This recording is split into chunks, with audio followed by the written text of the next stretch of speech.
بس الحمد للہ وکفا وسلام علی عبادہ الذین اصطفیٰ اما بعد فاعوذ باللہ من الشیطان الرجیم بسم اللہ الرحمن الرحیم شہر رمضان الذی انزل فیہ القرآن ہدی للناس وبینات من الہدی والفرقان فمن شہد منکم الشہر فلیصم۔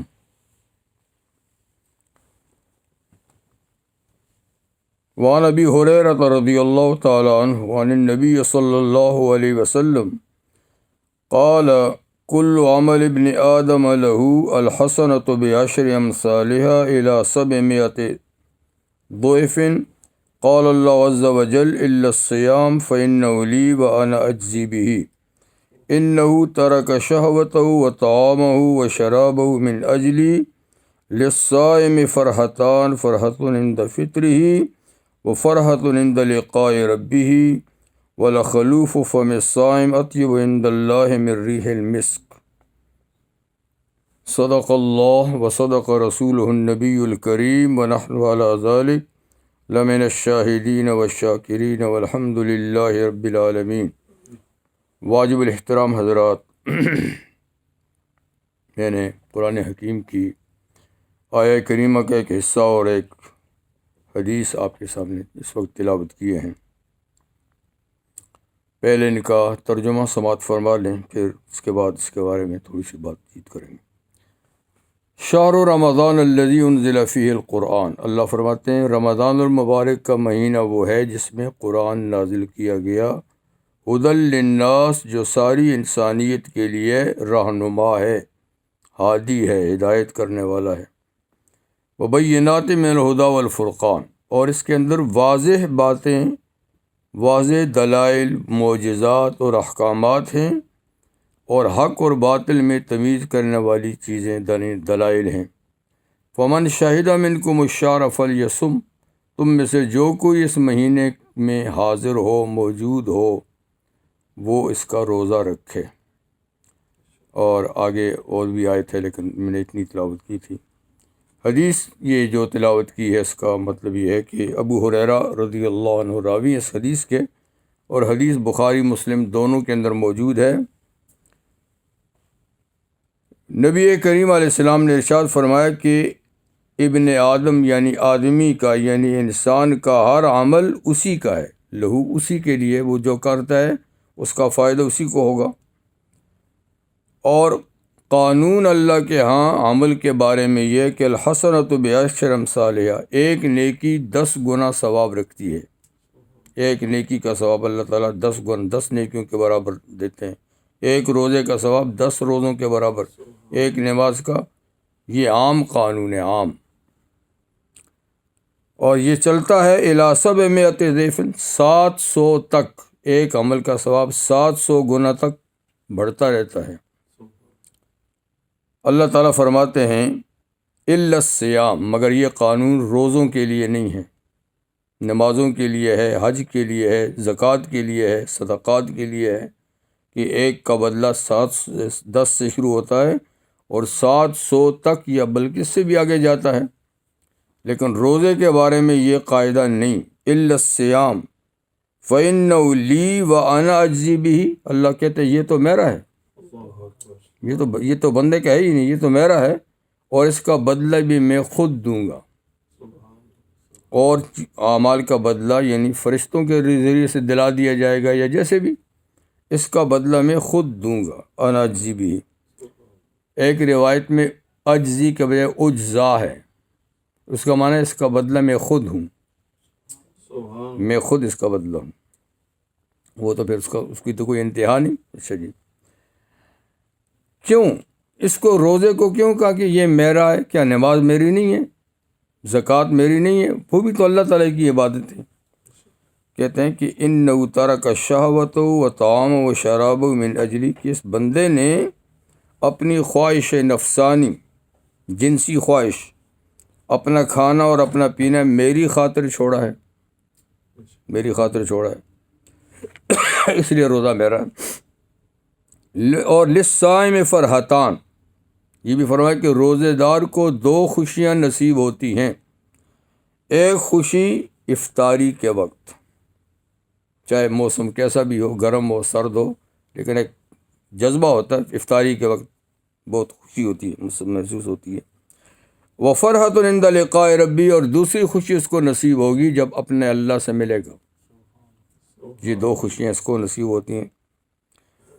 اور خلوف فم الصائم اطیب عند اللہ من ریح المسک، روزے دار کے منہ سے جو بو آتی ہے، دانتوں کی میل کی نہیں بلکہ معدے کے خالی ہونے سے ایک بو اٹھتی ہے، وہ بو اللہ کو مسک یعنی کستوری کی خوشبو سے بھی زیادہ محبوب ہے، اللہ کو محبوب ہے وہ خوشبو اس سے بھی۔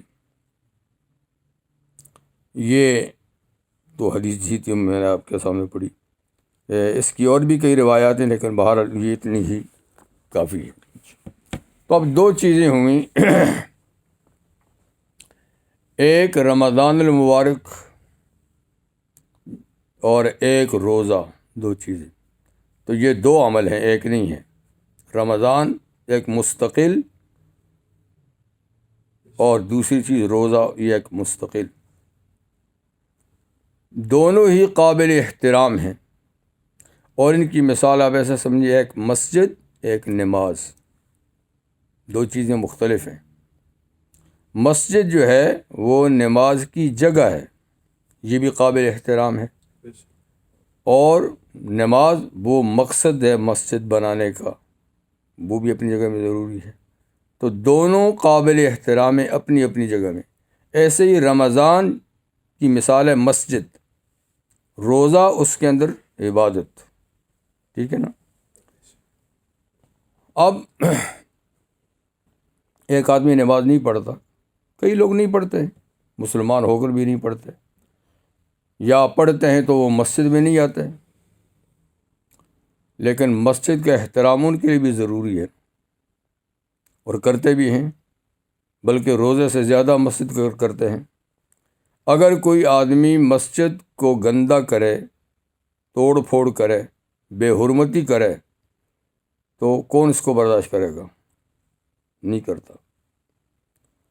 یہ بغاوت سمجھی جائے گی کہ یہ آدمی باغی ہے اسلام سے، جو مسجد کو خراب کرے، توڑے پھوڑے، تو اس کی مثال باغی کی ہے۔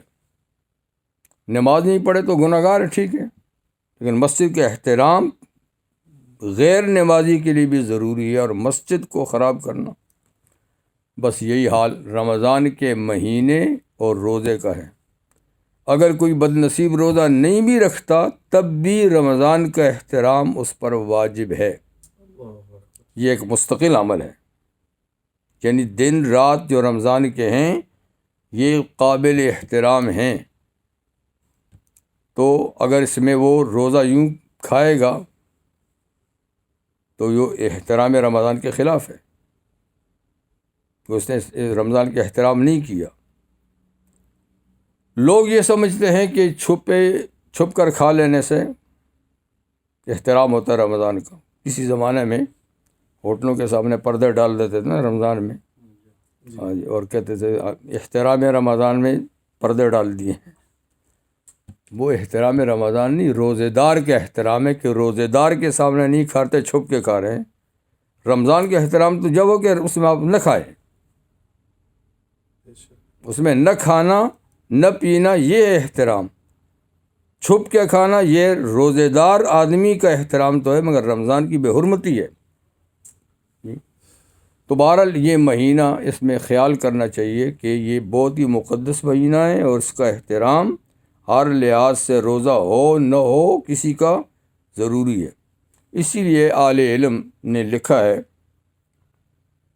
کہ اگر کوئی شخص صبح سحری کے وقت مسلمان نہیں تھا، کافر تھا، لیکن سحری کے بعد، فجر کے بعد مسلمان ہوا، تو آج کا روزہ تو اس کا نہیں ہے نا، اس پر آج کا روزہ نہیں ہے، کیونکہ اس تو سحری کے بعد، ہاں، تو وہ آدمی بھی احترام رمضان میں رات تک کچھ کھائے پیے نہیں،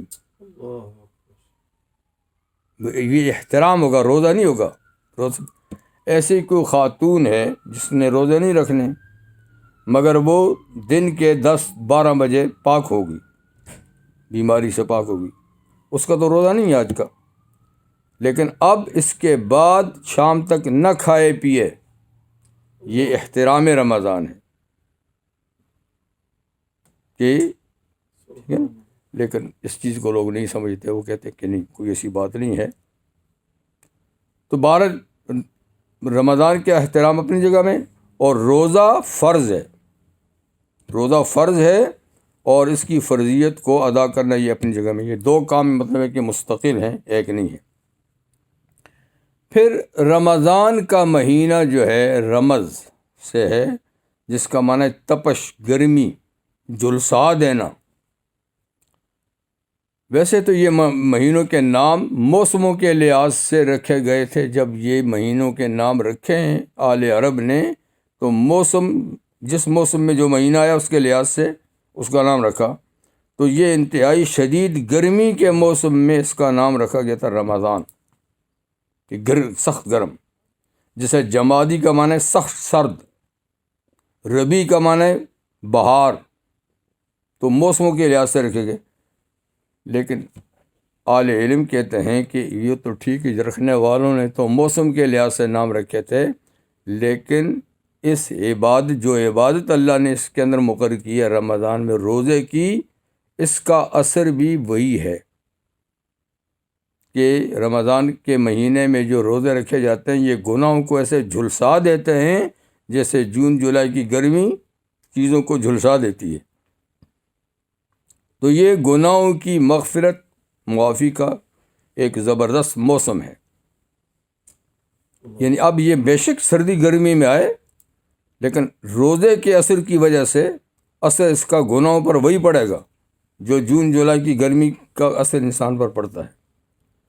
تو بہرحال یہ مہینہ اللہ تعالیٰ کی طرف سے خاص عنایت ہے، اس کو شہر اللہ بھی کہا ہے، اللہ کا مہینہ۔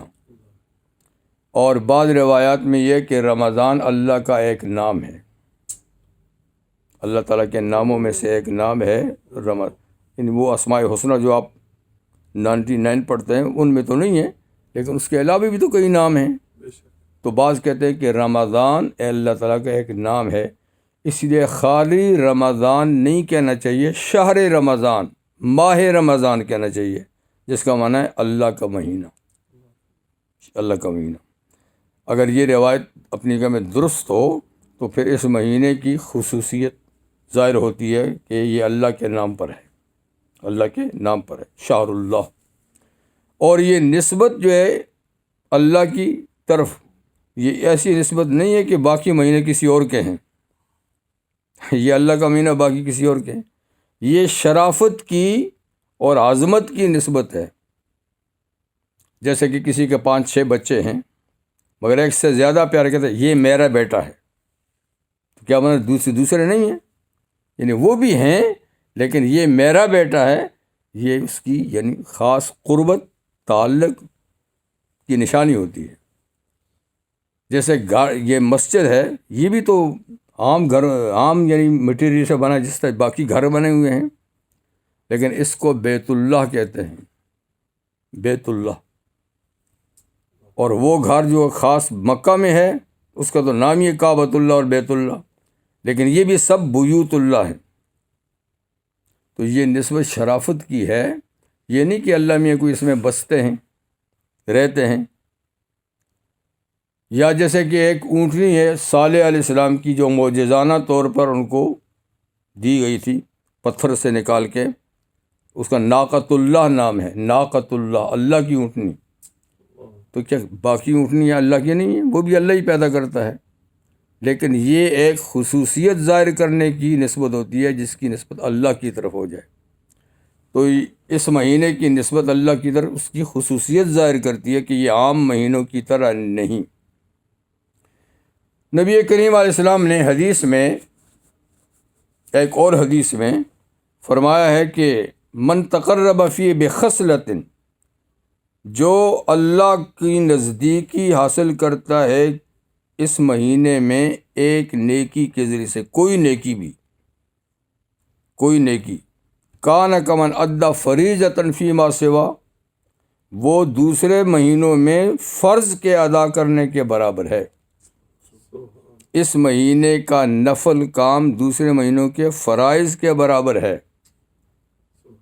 اور من ادا فی فریضۃً، جس نے اس مہینے میں ایک فرض ادا کیا، کان کمن ادا 70 فریضۃً، جیسے دوسرے مہینوں میں 70 فرض ادا کیے۔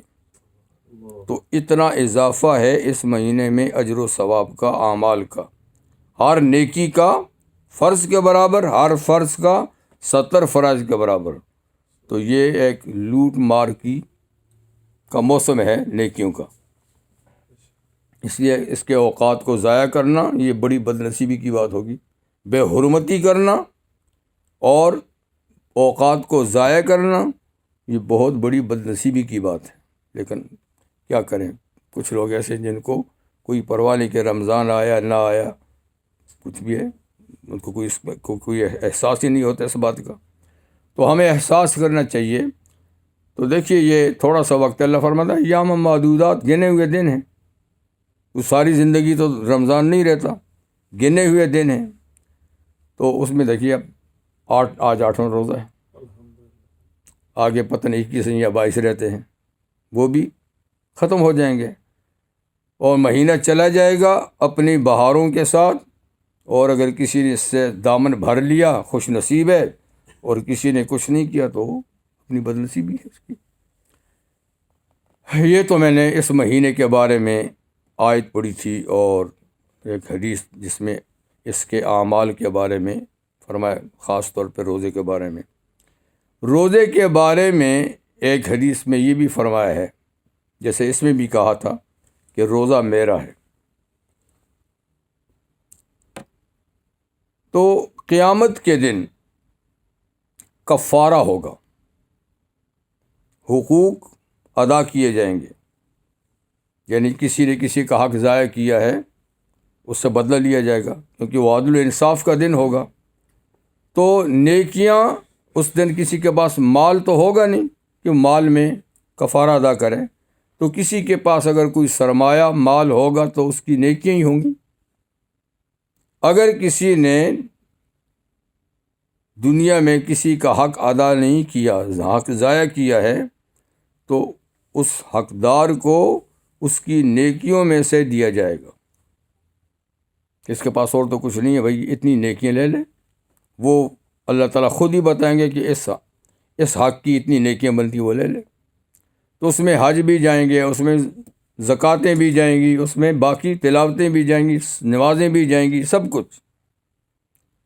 اگر حقوق پورے ہو گئے، دوسروں کے حق دے دیے، پورے ہو گئے، تو یہ خالی ہاتھ رہ گیا۔ اگر پورے نہیں ہوئے اور اس کے عمل سب تقسیم ہو گئے، پھر ان کے گناہ اس پہ لاتے جائیں گے، ان کے گناہ۔ تو ایسے لوگ بھی ہوں گے جو ساری پہاڑوں کے برابر نیکیاں ان کی لٹ جائیں گی قیامت کے دن، اور یہ کہ خالی ہاتھ لے جائیں گے، اور خالی ہاتھ پھر ان کو دوزخ میں بھیجا جائے گا، نیکی تو ہوگی نہیں پلے۔ یا پھر دوسروں کے گناہوں کی گٹھڑی ان کے سر پہ ڈالی جائے گی، وہ اس کو لے کر جائیں گے۔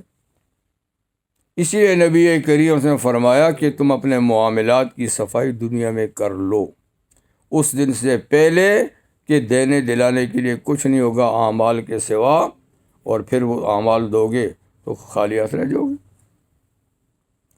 تو اس لیے اللہ کے حقوق اور بندوں کے حقوق، یہی دو چیزیں ہمارے پاس، اللہ کے حقوق، بندوں کے حقوق۔ اللہ تعالیٰ کے حقوق تو توبہ سے بھی معاف ہو جاتے ہیں، اور وہ غنی ہے، بغیر توبہ کے بھی چاہے گا تو معاف کر دے گا، غنی ہے، ٹھیک ہے۔ لیکن بندے تو آپ کو پتہ ہے، وہ تو کسی کے پاس ایک پینی چھوڑنے کے لیے تیار نہیں ہے۔ جب یہاں نہیں چھوڑنے کے لیے تیار تو وہاں تو سخت ضرورت ہوگی، اس لیے وہاں کے لیے بہت خیال کرنا چاہیے۔ تو حقوق یہاں پر ادا، تو عرض یہ کر رہا تھا کہ حقوق کے ذریعے، حقوق جو ان کا فیصلہ اعمال سے ہو جائے گا، اعمال دیں گے، اور پھر یا تو خالی ہاتھ رہ جائیں گے، یا دوسروں کے گناہ اپنے اوپر لاد کے جائیں گے جہنم میں۔ لیکن ایک عمل ایسا ہے جو نہیں دیا جائے گا. اگر حقدار ہے بھی، مطالبہ اس نے کیا ہے، اس کے پاس سب کچھ تقسیم ہو گیا ہے، لیکن اس کا روزہ اللہ نہیں دیں گے کسی کو. یہ خاص بات ہے اس روزے کی، عبادت کی، کہ روزہ کسی کے حق میں نہیں دیا جائے گا، کیونکہ اللہ کہہ چکے ہیں یہ میرا ہے. بندے کے عمل لو، میں اپنا عمل تمہیں نہیں دوں گا. تو روزہ بچت ہی بچت ہے، سیونگ ہی سیونگ ہے، یہ کسی صورت میں نہیں جائے گا. اور سب عمل خطرے میں ہیں، یہ خطرے سے محفوظ ہے. اچھا پھر چل جی، اللہ تعالیٰ روزہ نہیں دیں گے اور اس آدمی پر اور حقوق ہیں، ابھی مطالبے والے بھی ہیں اور باقی سب تقسیم ہو گیا، روزہ نہیں دیں گے تو پھر ان کا حق کون کہاں سے دیں گے؟ تو کہتے ہیں اللہ اپنے پاکٹ سے دیں گے. روزہ تو میں اس کا نہیں دوں گا، یہ تمہارا حق میں اپنی طرف سے دیتا ہوں. ان کو بے باک کر دیں گے. اور اس طرح روزے کا عمل اس کی بچت ہے اور یہ لے کر جنت پہ چلا جائے گا. اب جس نے روزہ نہیں رکھا، اس کی پرواہ نہیں کی، اس کو معمولی چیز سمجھی، تو کچھ نہیں ہوگا.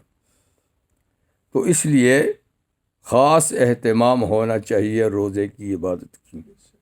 ایک تو یہ کہ پابندی سے رکھیں، اور دوسرا اس کو بھی برباد نہ کر لیں یہیں پر. یہ خرابی ہو سکتا ہے. روزے میں غیبت کی، روزے میں بدگوئی کی، روزے میں گالی گلوچ کی، زبان کو محفوظ نہیں کیا، تو یہ روزہ یہیں خراب ہو جائے گا. جب اس کی روح نکل جائے گی تو یہ تو پھر بے جان ہو جائے گا نا، لاش ہو جائے گی. تو اعمال کی بھی جان ہے، جس طرح انسان کے اندر جان ہے، جانوروں میں جان ہے، عبادات کی بھی جان ہے، اس میں روح ہے. روح کے بغیر وہ لاش ہے، مردہ ہو جاتا ہے. جیسے نماز میں خشوع خضوع نہیں ہے، تو روزے میں بھی اگر آپ نے زبان کو کنٹرول نہیں کیا، کان کو کنٹرول نہیں کیا، ہاتھ پاؤں کو کنٹرول نہیں کیا، دل و دماغ کو کنٹرول نہیں کیا، تو من لم یدع قول الزور والعمل بہ، حدیث میں ہے کہ جس نے جھوٹ بولنا اور جھوٹ پہ عمل کرنا نہیں چھوڑا روزے میں، تو اللہ کو کوئی ضرورت نہیں کہ وہ صرف بھوکا پیاسا رہا ہے. یعنی روزہ تو ایک تربیت ہے اور ایک اصلاحی عمل ہے.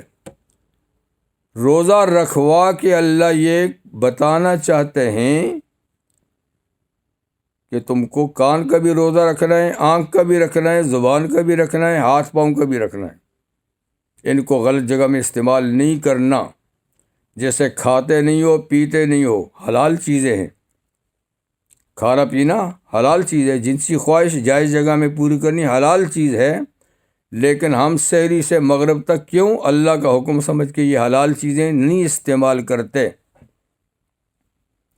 تو روزہ بتاتا ہے کہ جو چیزیں مستقل حرام ہیں ان کو پھر کیوں کرتے ہو؟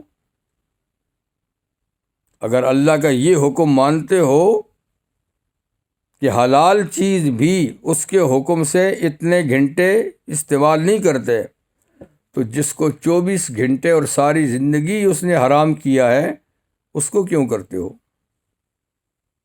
تو یہ تربیت ہے کہ آدمی جھوٹ ہمیشہ کے لیے حرام ہے، فراڈ ہمیشہ کے لیے حرام ہے، دھوکہ دہی ہمیشہ کے لیے، ٹھیک ہے نا، اسی طرح باقی گناہ ہمیشہ کے لیے حرام ہیں. تو روزہ تربیت ہے کہ آپ طے کر لیں کہ آئندہ کی زندگی صاف ستھری رکھنی ہے، کسی کی غیبت نہیں کرنی، کسی کی بدگوئی کی جی، اور کسی کا کوئی حق جو ہے وہ نہیں مارنا. تو اس طرح وہ روزہ اسٹرانگ، مضبوط اور محفوظ ہوگا، تو یہ آخر میں نجات کا ذریعہ بنے گا.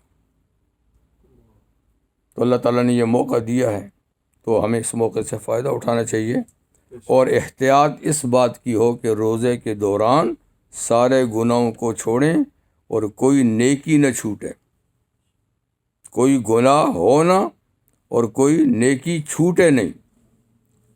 مگر پھر بھی گناہ تو ہوتے ہیں، ظاہر بات ہے، جتنا بچیں گے پھر بھی کچھ نہ چھوٹا موٹا تو ہوتا ہے، تو اس کی فوراً صفائی اور دھلائی ساتھ میں جاری رکھے، توبہ استغفار، اعمال کی پابندی سے کچھ گناہ معاف ہو جاتے ہیں ویسے ہی، اور کچھ کے لیے آپ کو توبہ کر لینی چاہیے، کوئی بڑی بات نہیں ہے توبہ کرنی، اللہ تعالیٰ توبہ سے ہر گناہ معاف فرما دیتے ہیں۔ تو ہر شام کو دن کے گناہوں کی توبہ کر لیں، صبح اٹھیں تو رات کے گناہ کی توبہ کر لیں، تو یوں معاملہ صاف ستھرا رہے گا، صاف ستھرا رہے گا، اور یہ کہ جو نیکی ہوگی وہ اپنے پاس محفوظ رہے گی۔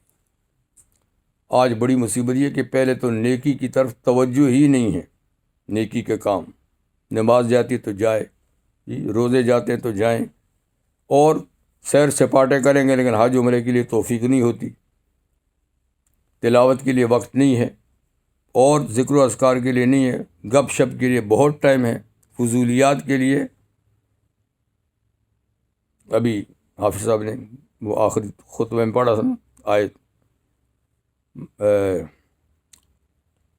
اسی کے ساتھ کی یاد ہے یہ، ما یلفظ من قول الا لدیہ رقیب عتید، آدمی کوئی لفظ نہیں بولتا مگر اس کو نوٹ کرنے والے فرشتے فوراً موجود ہوتے ہیں۔ ہم بے احتیاطی میں، گپ شپ میں کیا کچھ نہیں کہہ دیتے، مگر یہ سمجھتے ہیں کہ بس وہ بات ہوا میں اڑ گئی، ہمارے لیے اڑ گئی، وہ اللہ تعالیٰ نے تو اس کو نوٹ کر دیا ہے، اس کو محفوظ کر دیا ہے، وہ جگہ بھی جہاں بیٹھ کے کرتے ہیں وہ جگہ بھی اس کو ٹیپ کرتی ہے، ٹھیک ہے، فرشتے اپنی جگہ میں اپنی ڈائریوں میں لکھتے ہیں، اور یہ آپ کا جسم جو ہے یہ بھی اس کو اپنے اندر ٹائپ کرتا ہے۔ یہ الینائے کی ایک یونیورسٹی ہے، اس کے سماعت کے جو پروفیسر ہیں، اس کا میں نے لکھا ہوا پڑھا تھا اسی رسالے میں، وہ کہتا ہے کہ آدمی جو کچھ بولتا ہے اس کی باڈی میں وہ سب کچھ جذب ہو جاتا ہے، محفوظ ہو جاتا ہے، لیکن ہمارے پاس ابھی ایسا کوئی آلہ نہیں ہے جس کو ہم سن سکیں، ابھی تک ایسا کوئی آلہ بنا نہیں ہے کہ جس کو ہم لگائیں تو جو کچھ ہم بولتے ہیں وہ سارا وہ بولے گا، تو خود یعنی آدمی کی، اسی لیے تو اللہ تعالیٰ فرماتے ہیں نا کہ قیامت کے دن ہم سب سے گواہی لیں گے، جب انسان انکار کرے گا تو زبان کو کہیں گے تو خاموش ہو جا، پھر ہاتھ پاؤں بولیں گے، تو ہاتھ پاؤں نوٹ کر رہے ہیں، یہ بھی تو بولیں گے نا، کھال بولے گی، جلود، تو یہ چیز ضائع نہیں جا رہی، ہم اس کو فضول سمجھ کے کر لیتے ہیں، مگر یہ سارا ریکارڈ محفوظ ہے، اور پھر اس میں اللہ تعالیٰ جو چاہیں گے معاف کر دیں گے، جس پہ چاہیں گے گرفت کریں گے، اس لیے سوچ سمجھ کے بات کرنی چاہیے، اور فضول باتوں میں اپنے وقت کو ضائع نہیں کرنا چاہیے، اپنے قیمتی وقت کو قیمتی چیز میں لگانا چاہیے۔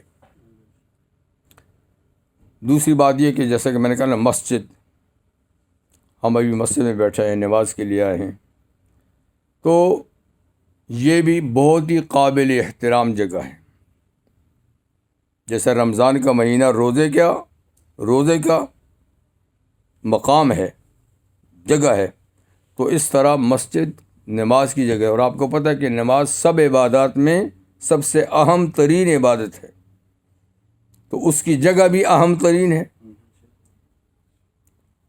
تو مسجد کا احترام بھی بہت ضروری ہے، اور بے احترامی یہ بھی ایک بہت بڑا گناہ ہے، لیکن آج کل مساجد کے ساتھ ہمارا رویہ جو ہے وہ بھی کچھ اتنا بہتر نہیں ہے جو ہونا چاہیے، اور مسجد میں بیٹھ کے بھی ہم اس قسم کی گفتگو کرتے ہیں جو مسجد کے شایان شان نہیں ہے،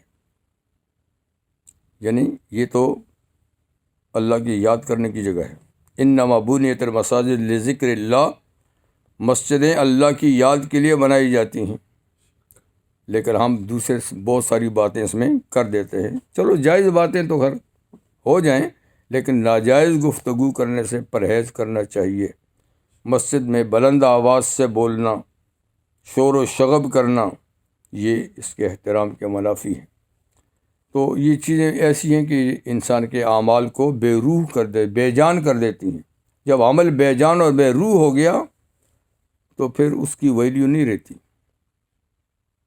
اور جتنا وہ مضبوط ہوگا اتنا وہ قیمتی ہوگا، اس کے اندر اس کی روح ہو، اور روح یہی ہے کہ جو اس کے تقاضے ہیں وہ پورے کیے جائیں، مسجد کے تقاضے پورے کریں. جیسے حضور نے فرمایا کہ جب تم جنت کے باغوں سے گزرو تو کچھ چگ لیا کرو، کچھ چر لیا کرو.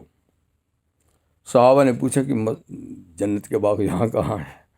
حضور نے فرمایا مسجدیں میں، مسجد دنیا میں جنت کا باغ ہیں، اور اس میں چگنے چرنے کا مطلب ہے کہ مسجد میں جاؤ تو کچھ نہ کچھ عبادت کر کے ہی نکلو وہاں سے. نماز کا وقت ہے تو 2 رکعت تحیۃ المسجد ہی پڑھ لو، نہیں تو کوئی اور ذکر کر لو، لیکن خالی دیکھ کے تماشا دیکھ کے. آج کتنی مسجدیں ہماری جو صرف تماشا گاہ ہیں، لوگ دیکھنے کے لیے جاتے ہیں در و دیوار کو، پھول پتیوں کو، لیکن نماز پڑھے بغیر ہی آ جاتے ہیں. یہ بات نامناسب ہے. تو ہر چیز کو غور و فکر سے دیکھنا چاہیے. زندگی بڑی قیمتی ہے، یہ لمحات جو ہیں بار بار زندگی میں نہیں آتے، بس یہ تھوڑا سے سانس ہیں، گنے چنے سانس ہیں.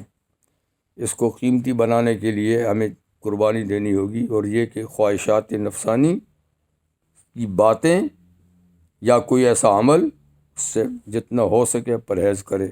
اور پھر بھی انسان کوتاہی سے ہوتی ہے، صبح شام توبہ اللہ تعالیٰ سے کر لے، اپنے عمل کو، گناہوں کو صاف کر لے. اللہ تعالیٰ بڑے تواب الرحیم ہیں، اور وہ توبہ قبول فرماتے ہیں، بار بار کی توبہ قبول فرماتے ہیں. ہم یہ سمجھتے ہیں کہ ہم نے یہ آج کی تھی، کل کی تھی، پھر گناہ ہو گیا، اب نہیں کرنا چاہیے، لیکن نہیں، اللہ تعالیٰ کے یہاں ایسی بات نہیں ہے. جتنے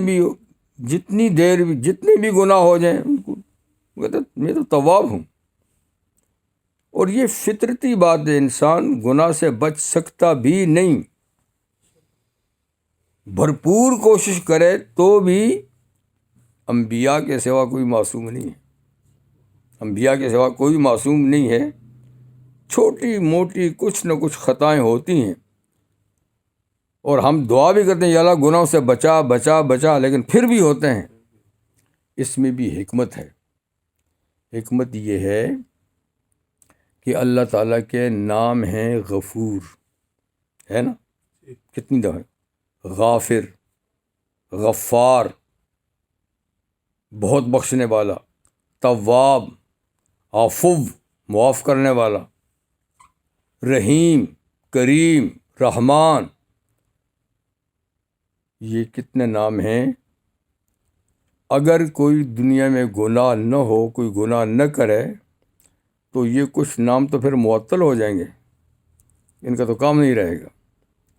جبکہ اللہ تعالیٰ کا کوئی نام بھی معطل نہیں ہے. ہر کام، ہر نام ہر وقت مصروف عمل ہے، ہر وقت کرم ہو رہا ہے، رحم ہو رہا ہے، قہر و جبر بھی ہو رہا ہے. جی کہیں بجلیاں گرجتی ہیں، کبھی طوفان آتے ہیں. قہار بھی تو ہے نا، جبار بھی تو ہے نا، غفور بھی ہے. تو سب صفات مصروف عمل ہے. تو اگر گناہ نہ ہوں، کوئی بھی گناہ گار نہ ہو، تو وہ مغفرت والی بات کہاں جائے گی؟ توبہ کس کی قبول کریں گے؟ تو یہ اللہ تعالیٰ کی حکمت ہے کہ بندے سے پھر بھی بہت بڑا ولی بھی ہوگا نا، تو اس سے ذہول ہو جائے گا، بھول جائے گا، اور کچھ نہ کچھ اس سے کوتاہی ہو جائے گی، پھر وہ توبہ کرے گا.